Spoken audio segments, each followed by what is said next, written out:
Саламатсыздар ма, құрметті оқушылар, құрметті көрермендер. Үшінші тақырып қозғалыс графигі. Осы тақырыпқа байланысты емтиханның шешуін қарастырамыз. Бірінші сұрақ. X осі бойымен екі нүкте қозғалады. Біріншісінің заңы x1 тең болады 21 қосылған 2t. Ал екіншісінің қозғалыс заңы 8 қосылған 3t. Олар уақыттың қай сәтінде кездеседі? Бұлар кездескен кезде екеуінің координатасы бірдей болу керек, Сол үшін осылай шығарамыз. 21-ден 8-ді азайтсақ 13 тең болады. 3t-дан 2-тін азайтсақ t болады. Яғни 13-ші секундта екеуі кездеседі екен. Екінші сұрақ. Графиктегі v, яғни мына v 2 метр секунд болса дейді. Яғни демек мынау 4, мынау 8, мынау 12, ал мынау 16, барлығы метр секунд. 8 минутта дене қанша жол жүреді? 8 минут деген жолды мына жерде біз осы графикпен таба аламыз. VT графигінде графиктегі аудан жолға тең.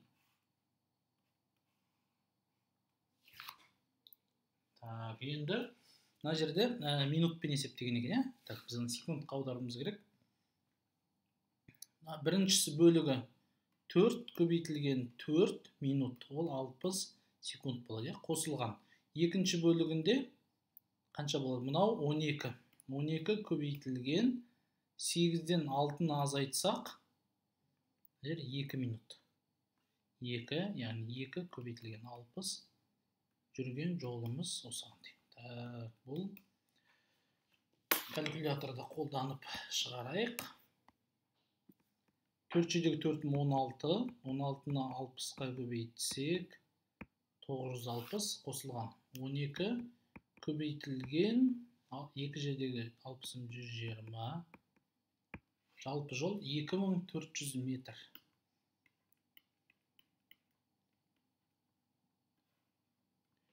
Жақсы, осылай. Енді келесі есеп. Дененің жалпы орташа жылдамдығы қанша метр секундқа тең дейді. Орташа жылдамдық дегенді қалай табамыз? Ол жалпы жүрген жол бөлінген жалпы уақыт. Жалпы жүрген жолды білеміз, S 40 метрге тең. Ол мына жер 0, 0-ден басталады да 40-қа дейін. 40 метрге дейін жүреді екен. Енді жалпы уақыт неге тең? Бізде 3 түрлі уақытымыз бар, Жолдың 3 түрлі бөлігі бар.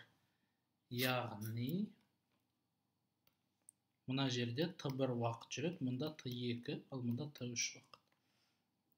T1 уақыт неге тең? T1 дегеніміз бұл жерде қанша метр жүрді? 10 метр жүреді. Қандай жылдамдықпен? 5-пен. 10 бөлінген 5 тең болады 2 секунд. Ал T2 неге тең? Бұл жерде қанша метр жүреді? 30-дан 10-ды азайтсақ 20 метр жүреді екен. Қандай жылдамдықпен? 4 метр секунд. 20 бөлінген 4, 5 секунд. Үшінші бөлігінде мына жерде 10 метр жүреді.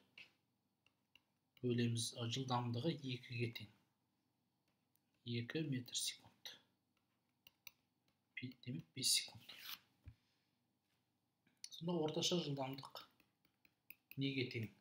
40 метр бөлінген мына бүкіл уақыттың суммасы 12-ге тең, 12 секунд. Сонда 40 бөлінген 12.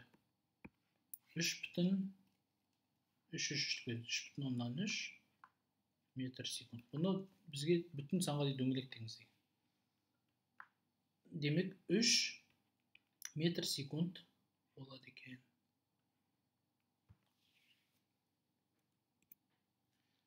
Төртіншісі, графикте берілген екі машина бірге бір жерден жылжи бастаған болса, қанша секундтан кейін қайтадан кездеседі?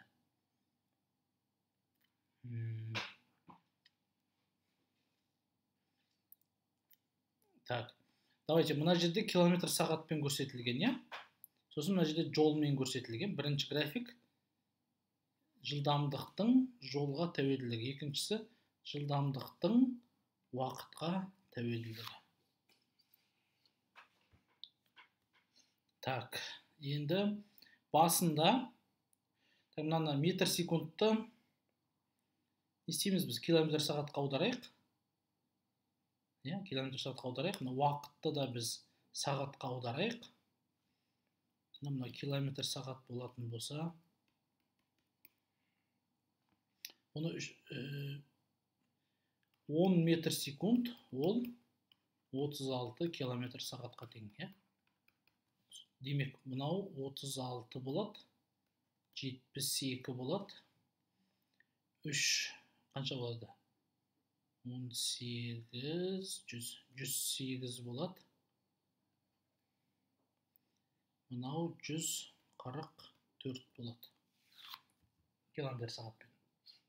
Демек, басында көк машина 40-пен бастайды. Көк машина алдыға осып кетеді екен. Сосын ол 80-мен 40-пен осып кетеді.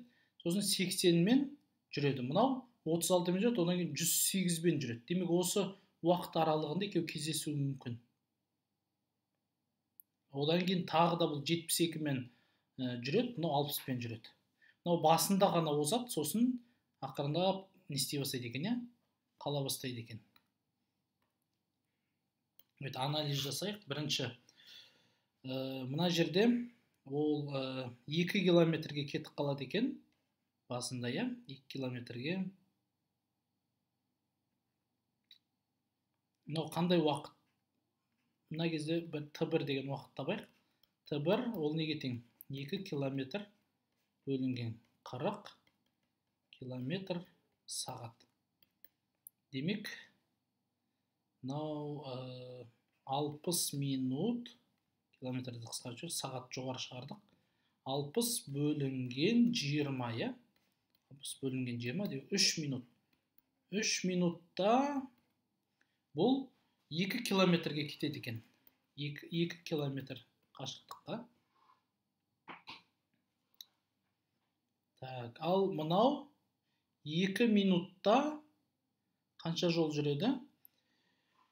Басында 2 минутта, мынау не дейік, L1, 36 метр секунд көбейтілген 2 минут, 2 көбейтілген 60 секунд, секундтар қысқарады. Сонда бұл 36 көбейтілген 120. 4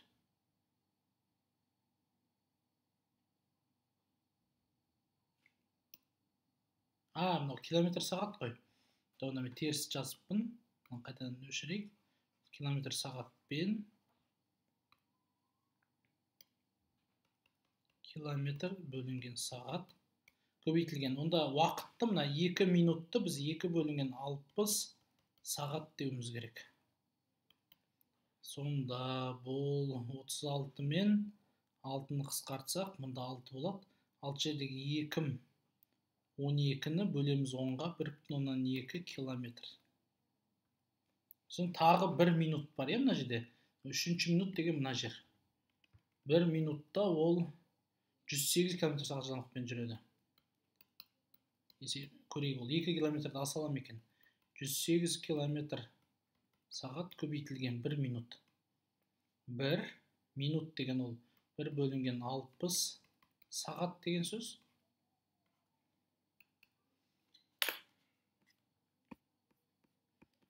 Так, 108-ді бөлеміз 60-қа. 1,8 километр жылжып кетеді. Демек, бұл екінші машина, мына жерде уже 3 километр. 1,2 қосқан 1,8, 3 километр қашықтыққа дейін барады екен. Демек, олар екеуі Мына жерде бір жерде кездеседі екен, яғни мына жақтарда бір уақытта кездеседі.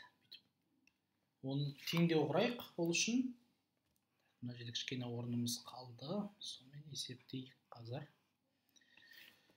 40 километр сағат көбейтілген уақыт тең болады неге?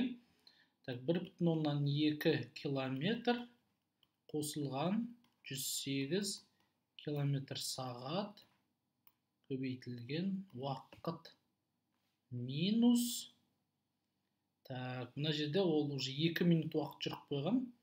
Яғни 2 бөлінген 60 сағат ол жүріп қойды. Осы жерде километрлерді қысқартайық. 108 сағатты не істеп жіберейік? 108 азайтылған 40 т бөлінген сағат тең болады. Мына жерде ол 108 көбейтілген 2 бөлінген 60 азайтылған 1,2 болады.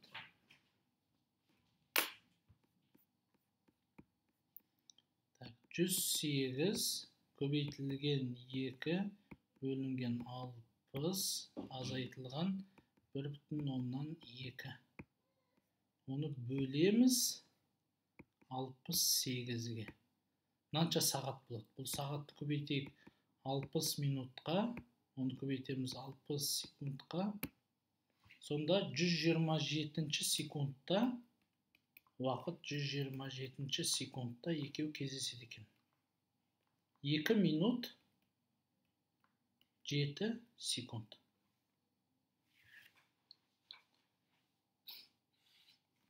Жақсы, енді бұны оңайрақта шешуге болады.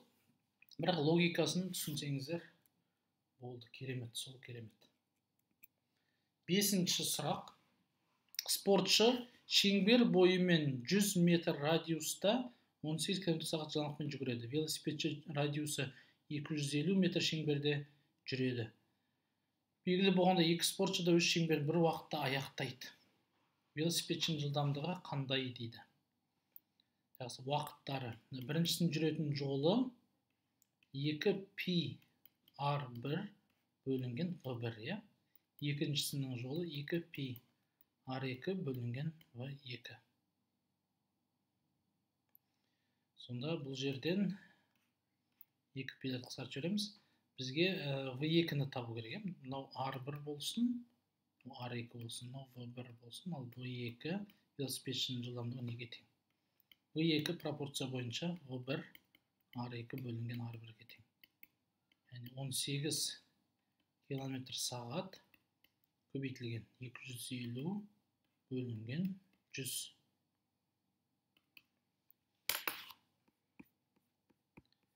18-ді көбейтеміз 2,5-ға. Ол 45 км сағат. Метр секундпен табу керек бізге. Оны бөлейік 3,6-ға. 12,5. 12,5 метр секунд. Дөңгелектесек 13 метр секунд болады. Дұрыс. Келесі, 5-ші сұрақтағы спортшының айналу периоды неге тең? Айналу периоды жаңағы бір рет айналған уақыты ғой. V1, яғни 2 көбейтілген π ол 3,14. R1 дегеніміз 100 бөлінген V1. V1-ді 18 км сағатты біз 3,6-ға бөлсек 5 метр секунд болады.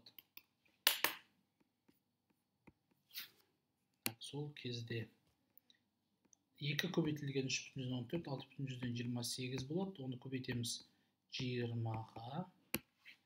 125,6 секунд. Оны дөңгелектесек 126 секунд болады.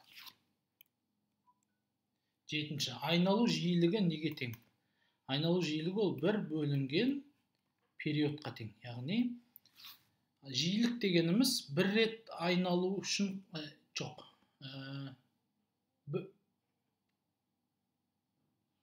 1 секундта қанша рет айналады? 1 бөлінген, жаңа айттық қой, 25/6 герц. Оның керісіншесі міне 0,0008 дөңгелектесек герц, яғни бұл 8 миллигерц. 8 миллигерц. Милли деген 1000-1 деген сөз. Жақсы, осымен біздің сабағымыз бітіпті. Сау болыңыздар.